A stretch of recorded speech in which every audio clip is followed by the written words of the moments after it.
Mercado prevê menos inflação e mais crescimento econômico. Preço pago ao produtor de leite cai 8 centavos em agosto. E ainda, dia de calmaria nas cotações agrícolas por causa do feriado nos Estados Unidos. O mercado do campo desta segunda-feira, 4 de setembro, está no ar.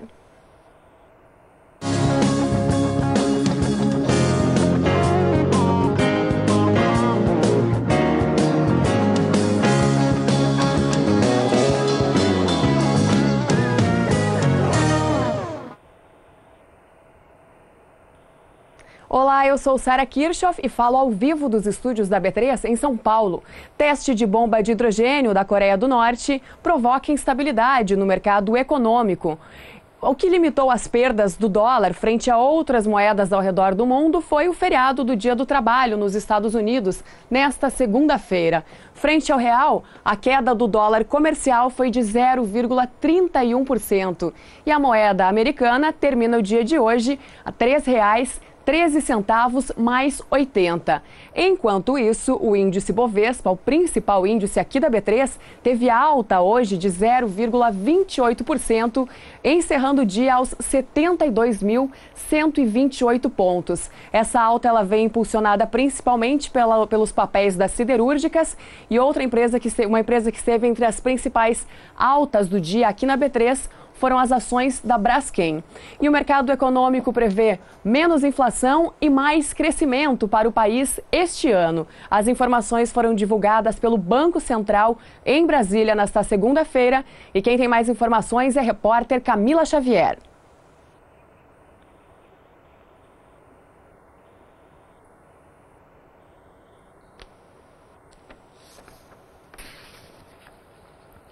Não temos a reportagem, então seguimos com a notícia agora do mercado do petróleo. A produção de petróleo caiu quase 2% no Brasil no mês de julho em comparação com junho. O levantamento é da Agência Nacional de Petróleo, a ANP. Aqui no painel a gente acompanha como que foi essa movimentação então.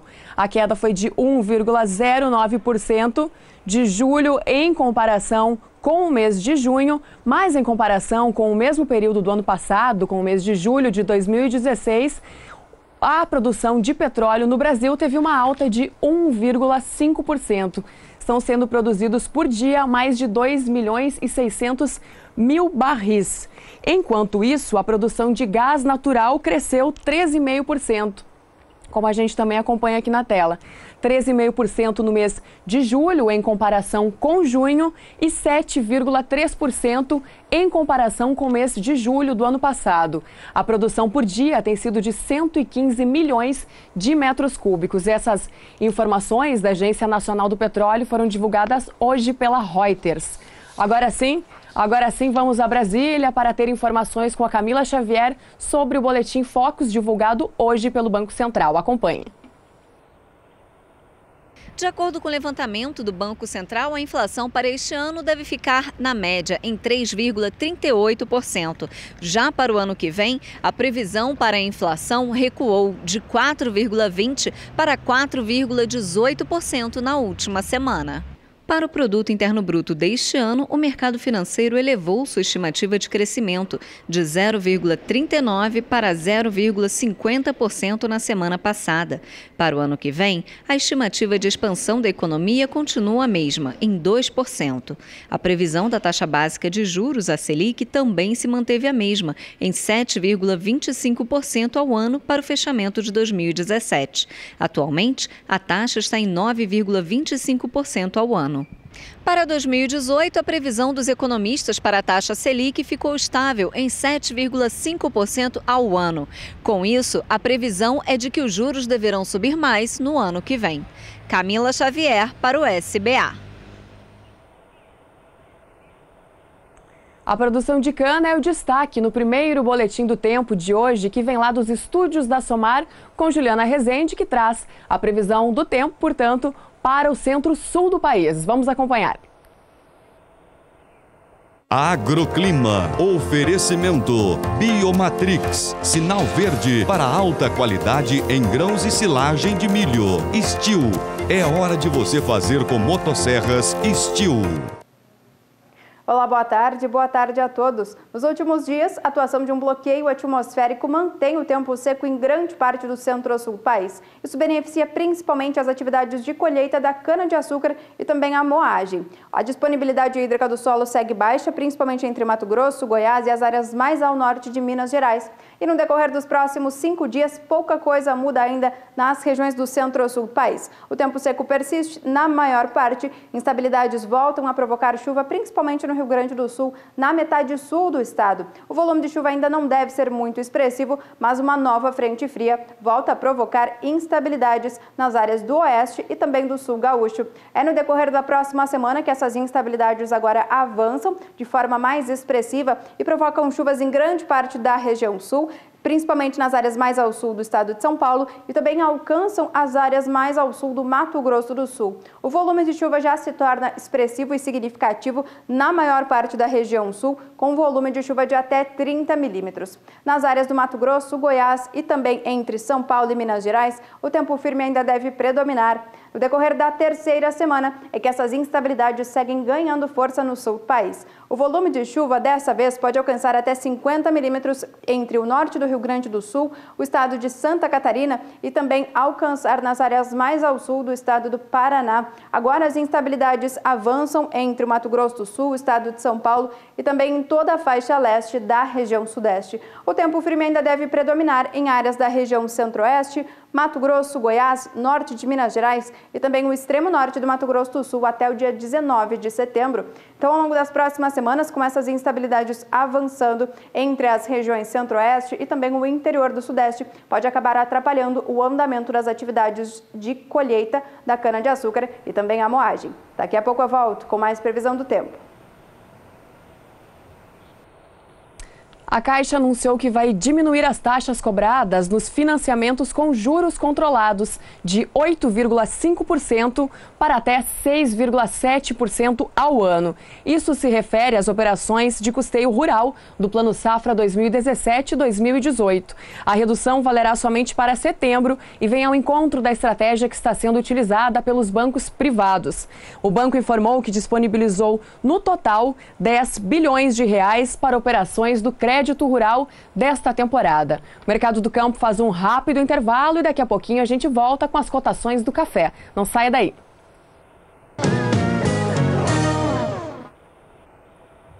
Estamos de volta falando ao vivo dos estúdios da B3 em São Paulo. E o café robusta teve dia de queda na Bolsa de Londres nesta segunda-feira. Os traders justificaram as baixas principalmente em função de fatores técnicos e vendas especulativas. O mercado também teve um dia mais parado hoje, porque na Bolsa de Nova York não teve operação em função do feriado do Dia do Trabalho nos Estados Unidos. Mas, como eu falei, já na Bolsa de Londres, o café robusta operou em queda na maior parte dos principais contratos. O contrato com vencimento para setembro caiu 1,78% e foi negociado hoje por $2.034 a tonelada. Os contratos com vencimento para novembro foram negociados por $2.021 a tonelada, uma queda acentuada de quase 2%. Contratos para janeiro do ano que vem, $2.000 a tonelada, desvalorização de 1,76%. E contratos para março do ano que vem, em queda também de 1,72%, negociados abaixo dos $2.000 a tonelada, $1.989 a tonelada foi o valor negociado neste contrato de março do café robusta na Bolsa de Londres no dia de hoje. E como eu falei, café arábica sem negociação em função do feriado na Bolsa de Nova York. Então vamos para o café BMF Bovespa negociado aqui na B3. Os contratos com vencimento para setembro perderam 0,32% e foram negociados no ajuste atual por $153,35 a saca. Contratos para o mês de dezembro, $159 a saca, em queda de 0,25%. Nos últimos negócios, o contrato de dezembro veio por $158,85 a tonelada, já demonstrando uma tendência para amanhã, uma tendência também de queda para este contrato na terça-feira. Contrato para setembro do ano que vem, $165,15 a saca, desvalorização de 0,21%. E contratos para setembro de 2019, contrato referência no mercado do café, $175,95 a saca. Todos eles são a saca e não a tonelada. $175,95 a saca. Foi a negociação de hoje no vencimento de setembro de 2019 para o café BMF. Queda, portanto, de 0,14% neste contrato em específico. Vamos agora para mais informações do tempo com Juliana Rezende, que agora traz a previsão para o centro-norte do país. Agroclima. Oferecimento Steel. É hora de você fazer com motosserras Steel. O padrão climático na metade norte do país ainda não deve se modificar no decorrer das próximas semanas. Os pastos ainda devem seguir com baixa disponibilidade hídrica do solo em todo o interior do Nordeste e também nas áreas mais ao sul da região norte. Nas áreas em vermelho do mapa, em algumas localidades, a disponibilidade hídrica do solo está abaixo de 10%. E com isso, os pastos não conseguem manter bom ritmo de crescimento.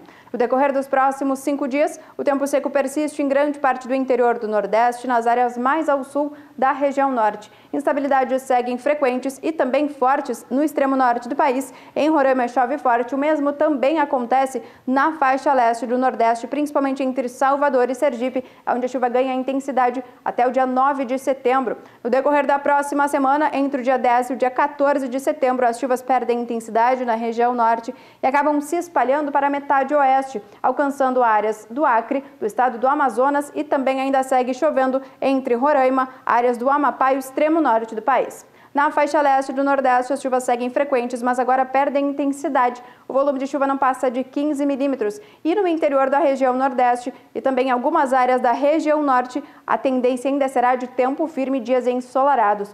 No decorrer da terceira semana, as instabilidades ainda devem seguir frequentes em algumas áreas da metade oeste da região norte e também seguem frequentes na faixa leste nordestina. Porém, dessa vez as chuvas seguem perdendo intensidade e se tornam cada vez mais fracas e isoladas.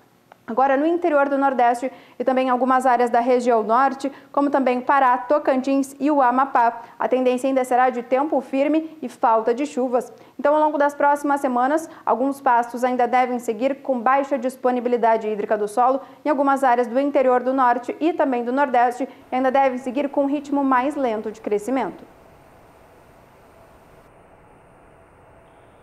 E o ministro da Agricultura, Blairo Maggi, quer retirar o leite da lista de produtos do Mercosul beneficiados pelo livre comércio. Confira na reportagem.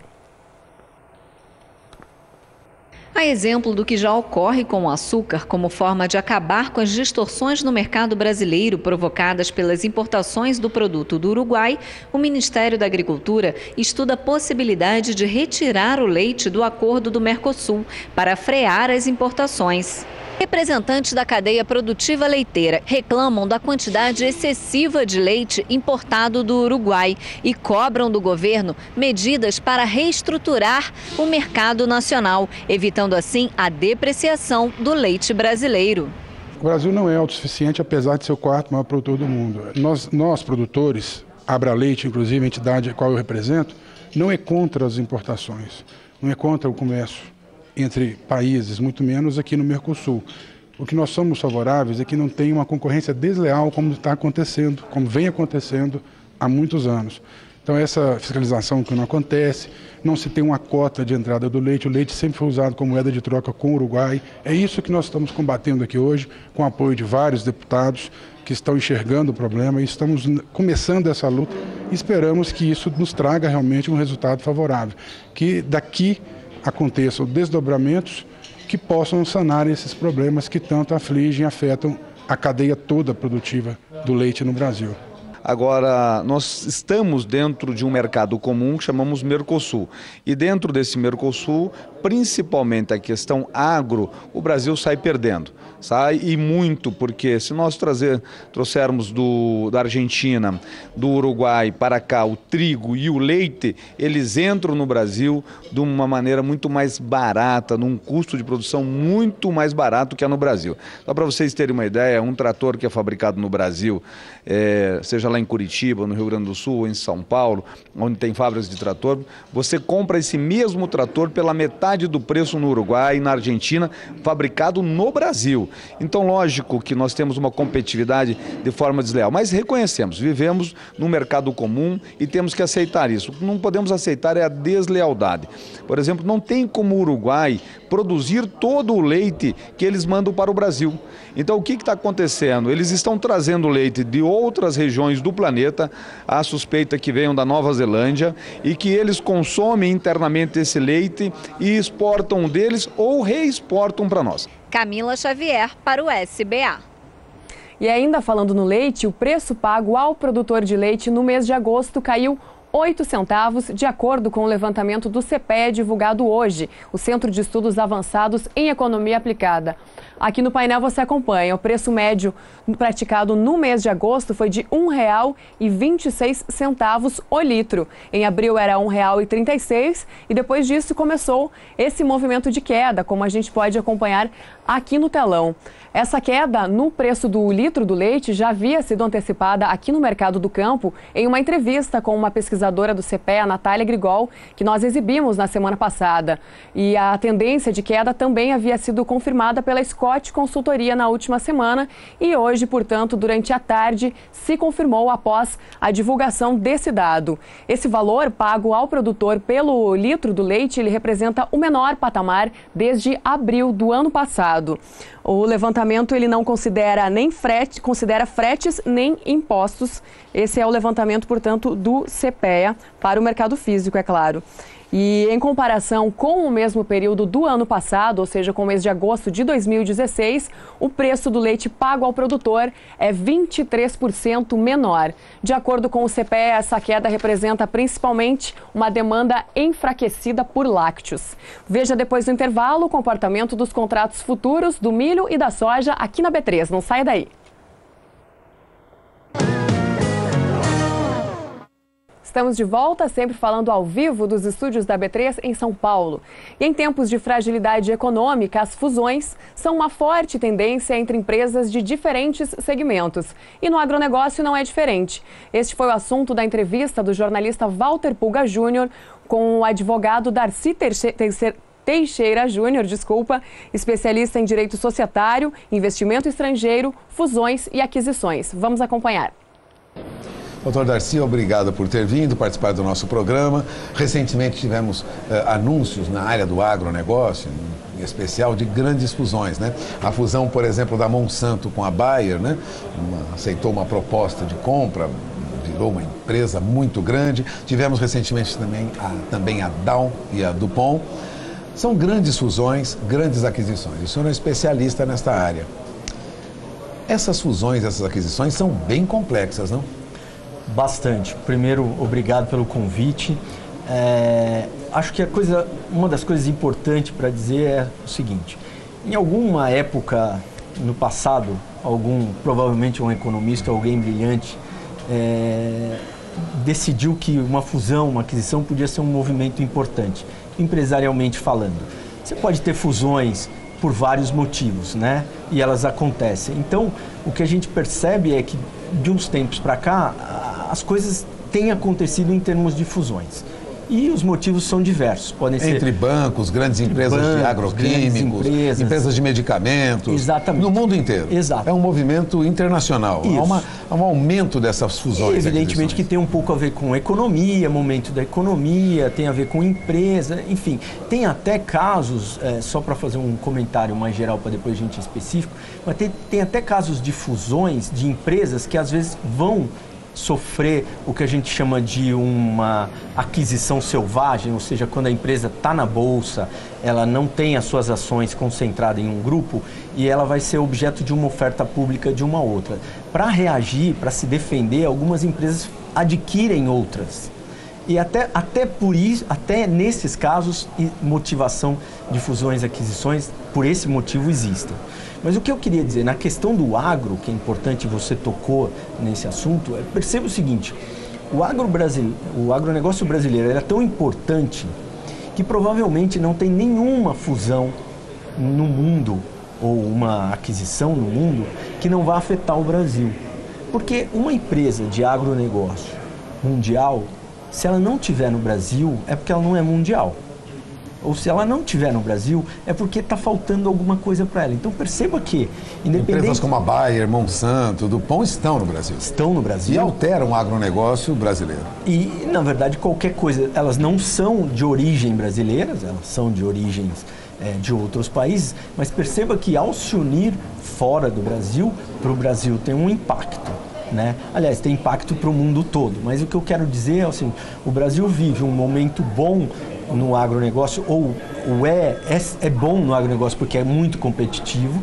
A gente sabe que uma empresa do setor de agronegócio não estar no Brasil é porque ela não é global ainda, ou porque falta alguma coisa, e portanto, acontecendo qualquer movimento de uma empresa internacionalizada fora do Brasil, ele afeta o Brasil. E interessa ao produtor rural brasileiro. Ah, com certeza. Interessa Agora, ao produtor para rural. o consumidor dos produtos dessas grandes empresas, quando ocorre uma fusão, há alguma vantagem? Porque para as empresas alguma vantagem deve haver, né? Senão não fariam compras de outras empresas ou mesmo fusões, né? Sim. Juntassem numa empresa só. Para o consumidor, isso é bom ou isso é ruim? Então, veja só, casos e casos existem. A empresa só vai fazer uma fusão por alguma razão, né? Econômica, enfim, de crescimento, por alguma razão eles decidiram se juntar. Por que por alguma razão? Porque não é uma união, uma fusão não é um negócio simples. Às vezes, por exemplo, são duas culturas diferentes. Tem muitas fusões e aquisições que acabaram dando errado e as duas empresas perderam. Então, quer dizer, tem um objetivo em pauta. Elas afetam o consumidor, elas afetam o produtor, enfim, quem depende delas ou quem compra o produto delas? Sim, pode afetar, para o bem ou para o mal. Os órgãos de controle concorrencial, como o CADE no Brasil e no mundo inteiro, né, eles servem exatamente para proteger o consumidor em última instância, mas para proteger o mercado, ou seja, quando você protege o mercado para que ele tenha concorrentes, você está protegendo o consumidor.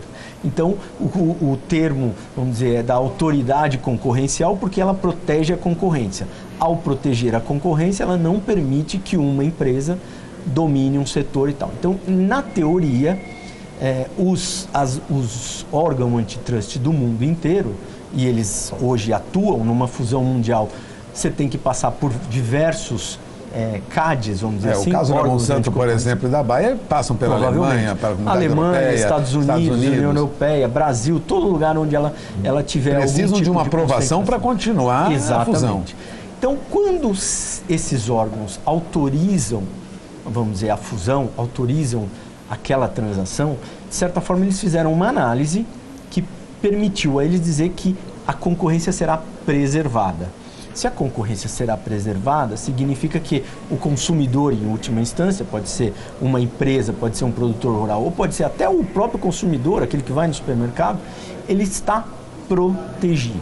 Então, a princípio é essa é a função do órgão de concorrência. Agora eu pergunto, o senhor convive no dia a dia com fusões e aquisições.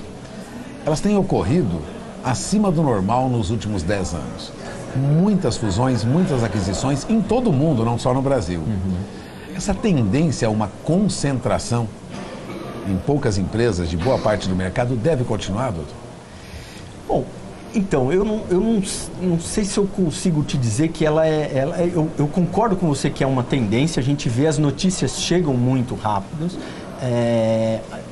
depende, cada setor é um setor, às vezes o setor é muito pulverizado, há uma tendência de concentração e às vezes o setor já é muito concentrado e vamos dizer, tende a pulverizar um pouco. E tende a pulverizar. Então, o que acontece no mundo? Há hoje um movimento de fusões e aquisições. Eu uma vez fiz um estudo, há 20, 30 anos atrás o Brasil tinha coisa de 20 transações por ano. Hoje a gente tem 470, depois foi crescendo, 500, acho que hoje nós estamos com 800 e algumas 800 e poucas transações em um ano só no Brasil. Cresceram muito. Cresceu muito. Então são transações, alguém comprou alguém se juntou com alguém. É um movimento da economia, né? Então eu acho que elas vão continuar acentuado nos últimos anos. Tem sido acentuado, tem crescido. Há vamos dizer, se você pegasse hoje um gráfico e olhasse, há alguns soluços, vamos dizer assim, que eu acho que tem a ver com economia. Então você percebe que nas grandes crises se diminui. Agora, tem um estudo nos Estados Unidos muito interessante que mostra o seguinte: toda vez que uma economia sofre algum problema, como a nossa está sofrendo, o pós, quer dizer, quando ela começa a voltar, o número de fusões e aquisições aumenta muito. Muito, muito. Por quê? Provavelmente as empresas ficam mais frágeis ou algum mercado, um período ruim. Então, para reagir rápido, se juntam duas empresas e conseguem com isso as famosas sinergias. Sinergias são economias, evidentemente. Você faz uma economia na junção de empresas. Exatamente. A questão é, eu vou transferir isso para o preço ou não vou transferir isso para o preço? Se isso for transferido para o preço, ok, benefício do consumidor ou daquela pessoa que adquire o produto daquela empresa. Nem sempre isso é transferido para o preço. Mas para o acionista, que é o dono da empresa? Para o acionista tende a ser bom, porque senão ele não faria. Não faria o negócio. A princípio, para o acionista já é um bom negócio. Teria que ser bom, né? Porque ele que, em primeira instância, ele que aprova. Se depois algum órgão concorrencial, algum órgão de governo barrar, é porque algum prejuízo para o mercado pode causar para o mercado. Pode existir, né? Agora, para as empresas sempre é bom, para o consumidor nem sempre, mas esta tendência, a julgar pelos estudos que o senhor mesmo fez, estudos de outros países, é uma tendência que continua, salvo ocorrer aí uma continuidade, vamos dizer, de período econômico ruim. Sim. Melhorando um pouco, as fusões e aquisições se acentuam. Isso. Até porque você percebe o seguinte: hoje em dia existe uma indústria que talvez 30, 40 anos atrás não existe, que era a indústria do private equity, que nada mais é do que uma empresa de investimento. O objetivo dessa empresa de investimento é captar recurso, enfim, de investidores em geral. Ela investe em setores, investe a empresa, cresce a empresa, compra duas empresas do mesmo setor, une as duas, ganha sinergia, cresce, e o objetivo desses fundos é vender a empresa. Então, só nessa indústria, vamos chamar assim, existe compra e venda sequencial. Então, como isso é uma indústria, né, fusões e aquisições é um negócio que a gente vai ter que conviver, né? E a gente espera que os órgãos governamentais, no caso concorrencial ou às vezes até outro tipo de órgão, no caso de banco tem Banco Central envolvido, enfim, tem outros órgãos que podem, vamos fiscalizadores, dizer assim, fiscalizadores, né? Quer dizer, a atuação desses órgãos se torna muito importante, porque eles é o lado do controle, é o lado que protege o consumidor, é o lado que protege aquela pessoa que compra o produto dessas empresas. É esperar que esses órgãos trabalhem bem. Bom, aqui no Brasil trabalha bem, assim, e no mundo inteiro a nossa, pelo que a gente sabe, trabalham bem também, né? Não tem ingerência política, trabalha com números de economia, com previsões. Fazem análises mais técnicas. Fazem análise bastante técnica, né? Bom, você acaba de ouvir o doutor Darcy Teixeira Júnior, ele é sócio da área de fusões e aquisições da Tosini Freire Advogados, comentando sobre fusões e aquisições. Eu agradeço a sua participação no nosso programa, suas informações, suas explicações. Muito obrigado, doutor Darcy. Voltamos ao programa.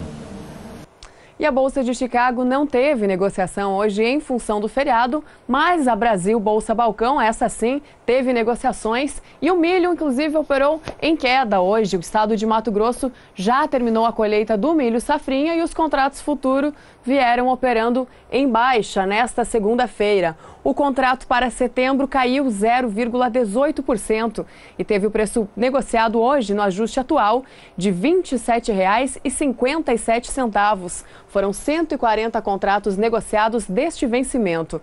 O contrato para o mês de novembro caiu 2,14%, uma queda acentuada, e foi negociado hoje aqui na B3 por R$ 28,85 a saca.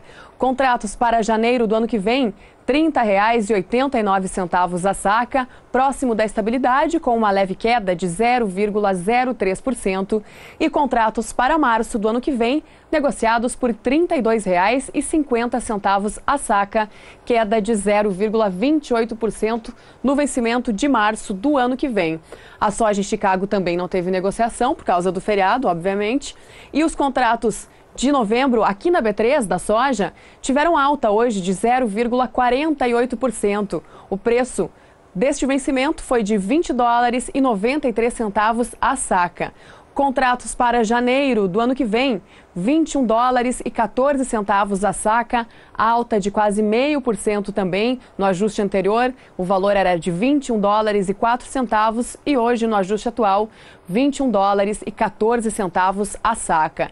E os contratos para março do ano que vem foram negociados hoje aqui na B3 por $21,35 a saca, ante os 21,25 do ajuste anterior, representando uma alta de 0,47%. Alta, portanto, nos 3 principais contratos da soja negociados hoje aqui na B3 e o milho em queda nos principais vencimentos. O mercado do campo vai ficando por aqui. Amanhã a gente volta com mais informações, sempre às 5h35 da tarde, horário de Brasília. E você fica agora na companhia de Jorge Zaidan e Renata Ferreira no programa Pecuária BR. Até amanhã.